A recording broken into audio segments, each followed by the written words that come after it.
This is my 1985 Chevy C10 short bed project. Should have took a picture or took a video when I first started, but I already primed everything down. Going to do the LS1 swap eventually with the 5.3 or the 6.0, not for sure which one I want to do. Got new skins for the doors.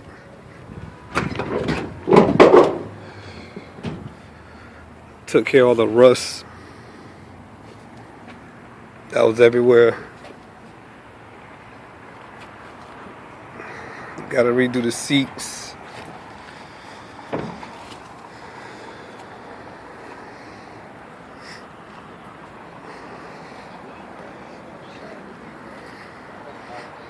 Haven't decided yet if I want to do a roll pan or just keep the bumper.